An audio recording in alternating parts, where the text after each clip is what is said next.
Bonjour et bienvenue sur GreenPod, la revue de presse vidéo web du développement durable. Aujourd'hui, un GreenPod contre les idées reçues. Le nombre à retenir, c'est 85. Le satellite Envisat vient de fêter ses 10 ans, mais les informations fournies ne sont pas vraiment réjouissantes. Vue d'en haut, la plateforme Larsen B, une étendue de glace située en Antarctique, aurait perdu 85% de sa superficie en seulement 17 ans. Mais bon, bon anniversaire quand même Envisat.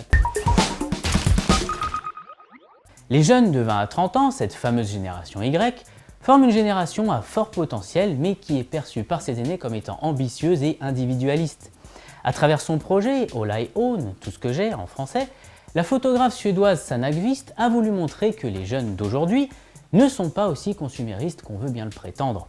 Pour cela, elle a tiré le portrait de jeunes occidentaux nés dans les années 80. Et ce ne sont pas les traits de leur visage sur lesquels elle a pointé son objectif, mais sur ce qu'ils possèdent. Elle a demandé à ces 9 modèles de regrouper dans un coin de leur appartement tous leurs biens.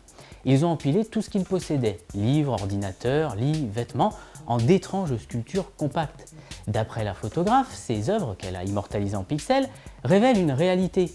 Ces jeunes nés dans les années 80 sont moins bien lotis que ne l'étaient leurs parents. Par ces clichés, Sanna Qvist nous invite à nous interroger sur ce dont nous avons vraiment besoin pour vivre.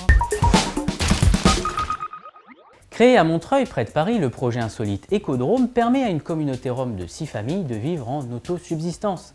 Après leur avoir évité l'expulsion, Colette Lepage, fondatrice de l'association, a obtenu de la mairie que la trentaine de Roms puissent vivre sur ce vaste terrain de 2000 m² acquis par la communauté sous forme de bail précaire et qui doit être renouvelé tous les ans.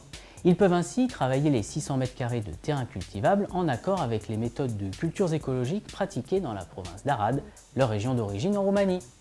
Cerise on the pompon, la construction d'un gîte touristique en bois dans le camp, l'hôtel Djelem, littéralement l'hôtel où je suis passé, qui procure à la communauté une autre source de revenus, mais permet surtout de combattre les préjugés, d'établir un dialogue avec les occupants du gîte et donc de lutter contre la stigmatisation de ces populations.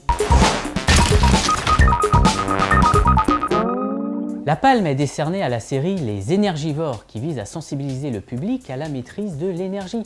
Ces 20 petits films animés d'1 minute 30 mettent ainsi en scène les produits et appareils compagnons de notre quotidien pour dénoncer nos petites manies qui sont catastrophiques pour l'environnement. Voilà, GreenPod c'est terminé, mais on se retrouve très vite pour encore plus d'actu verte et durable. À bientôt!